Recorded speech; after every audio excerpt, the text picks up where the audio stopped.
One of the other things that I know you do a lot of is a lot of the calisthenic stuff and gymnastic stuff. What's been your experience with that group and that style of training? I guess the way that started was a curiosity and from like an enjoyment related perspective. Some of my clients had seen that I was doing this stuff myself and they're like, I want to give that a go. A couple of my clients who are into their 60s are doing handstands, doing levers on the rings, like one of my clients, Ben, is learning the flag at the moment. And I think it is one of those things that on the face of it looks very, very daunting. In reality, those skills, they're all very scalable if you break them down into kind of the constituent parts and know you're able to put it across to someone in a way that they can do it. Because it's one of those things, a lot of times people see it and they're like, oh, there's no way I can do that. But if you just start with like some really super simple stuff that anyone can do, and that there is the drills that are like that, before long people are upside down. They're like, oh, I've not been upside down since I was 7 years old doing cartwheels and stuff like that. So it's like, I think there's a big element that is like rewarding both for me as a coach and also for clients doing this stuff that they didn't think was possible for them. So let's just take an example of somebody, let's say approximately 55, and they were interested in doing a handstand. 2 questions.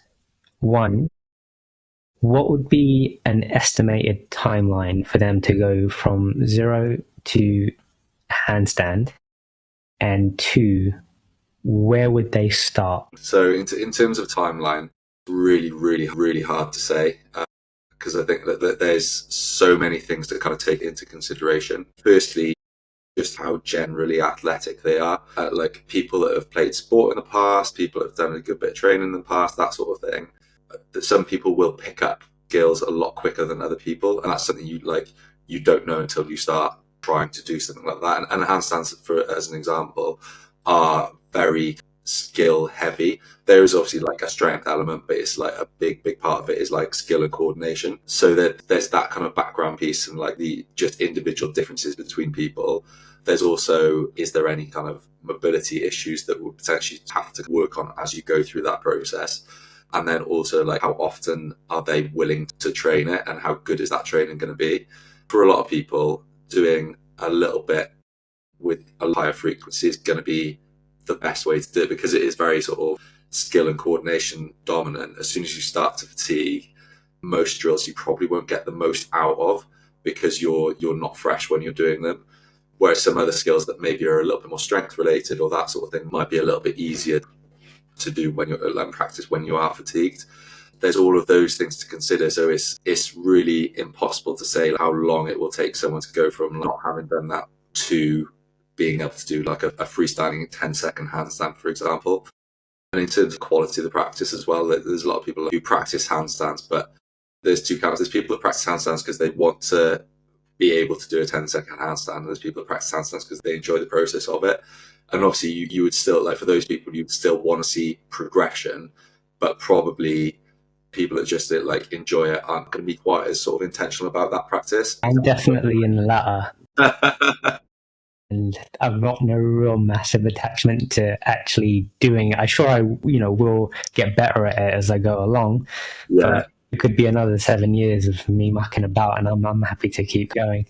I don't think that's a really good thing. I think some people might see that as a negative, but actually like anything that you're doing that makes you enjoy training more and getting in the gym is going to be a good thing. And handstands are something that, like, I think if you go down that route of like, I want to nail it, you can get so serious about it that it ends up getting really frustrating. So actually it's sort of a kind of blended approach of like enjoying it for the process and the fun of it, but also being intentional about the way you're doing it and just appreciating that process, that there will be good days and bad days, I think is probably the kind of the best way to go with it.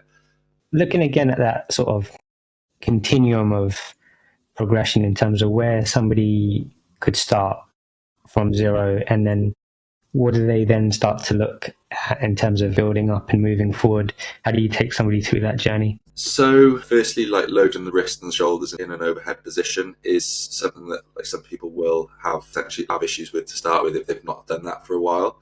So we have to be like mindful of sort of capacity of those joints and make sure people are happy going into that position. So there's that element of things. And then the other element that we need to look at and consider is also people's confidence. So I think a lot of people, when they first start doing it, will have like very little confidence in their ability to go and do it. So it's putting together things in a way that layers the skills on top of each other and just like gradually like finds the level that they're comfortable at, builds the capacity there, and then moves on to the next thing. Or we put drills together in a way that there's constraints that people can feel safe. Because obviously a lot of people are going to feel quite uncomfortable that they might hurt themselves if they fall, but also that people feel quite uncomfortable in terms of doing something new in the gym and failing at it, or like I guess people not being good at stuff is something that a lot of people do struggle with. And something like a handstand, which for a lot of people is so alien, you have to be okay being knowing that you're not going to get it right all the time, and knowing that some people might look if you're trying to do handstands and not quite making it. So it's like in a normal gym, there's not many people doing that stuff. I normally start by getting people to just like to understand the position that they need to be in for the handstand, and looking at a little bit of mobility, but also that alignment stuff, which you can do like lying face down on the floor.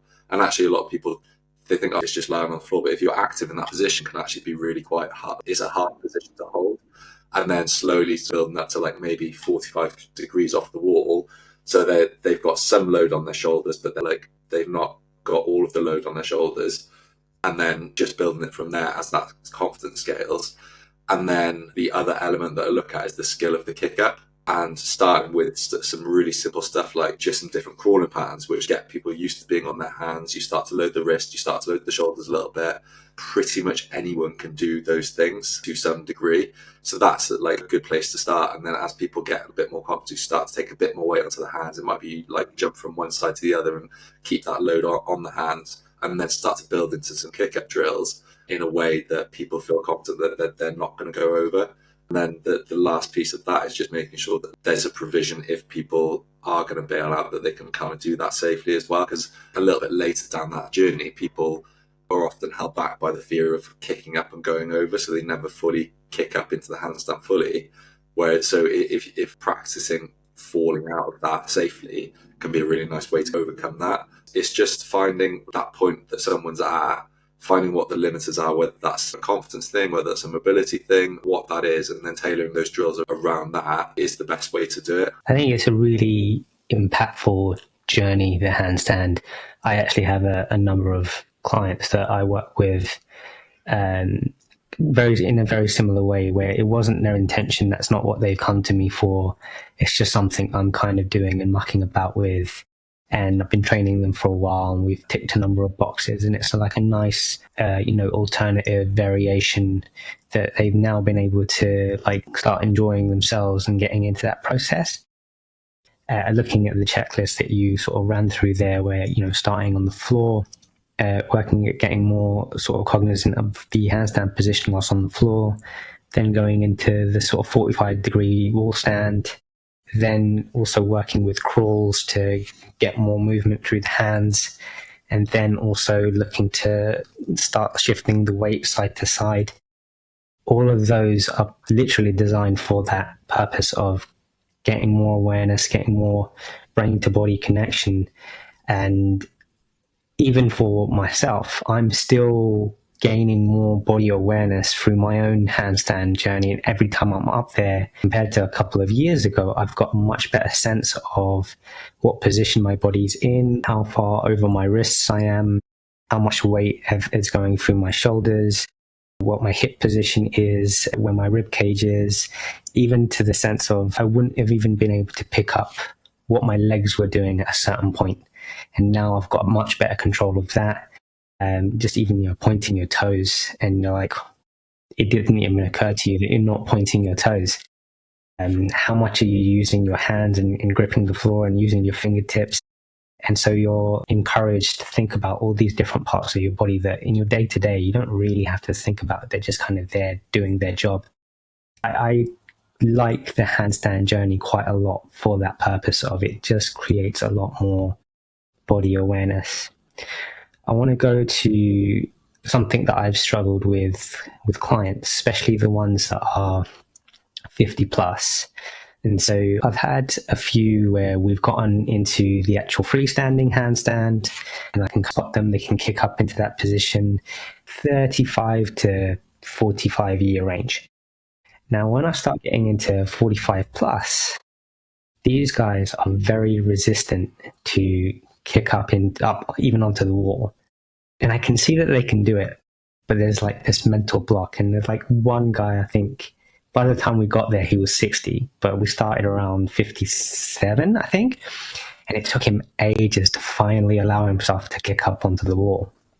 When you're, and I'm going to guess you have been, when you're faced with that mental block, how do you deal with that? So I think it's going to be slightly different for whichever client is in front of you, because them generally comes from the fear of going over or not being able to hold your body weight in that position. But I think there might be different ways to approach that for different people. Yeah, I guess what I would always circle back to is, can we find a drill or a way to get them into that position that they do feel confident? It might be kind of going away from the kick up for a little bit and doing a handstand with split legs, so one leg on the wall, the rest of their weight is up, so they're kind of going into the same position they would be for the kick up, and just getting used to building capacity, that sort of thing. And then sometimes it is just a case of just getting to do more kick ups and taking the pressure away from it being to balance. Just do the kick ups to practice the kick up and getting a bit more precise with that, because what a lot of people tend to do with a kick up, they underdo it and then they massively overdo it on the next one. Just tell them it's cool. Like, if you underdo it, that's cool. Next time, just try and go a little bit more. And quite often, if you get someone to do that like 5 to 10 times, they get in a slightly better position until they find that point. And this is where it's like potentially an individual case. When you actually do get them into balance, they always feel like they're overbalanced when they're not quite in balance, so that they think they're over here, when in actual fact they're going to come down onto their feet. So trying to get them into a handstand where you're spotting them and just trying to get them to feel where their weight is through the middle of their hand. Trying to make sure the weight is here rather than through the palm, and just giving them that one thing to focus on. I think, like you said, when you're in a handstand, particularly at the start, there's so many different things to focus on. But also, building awareness of your body when you're upside down is very hard and takes a little bit of time. If you just tell them, think about where your weight is on your hand.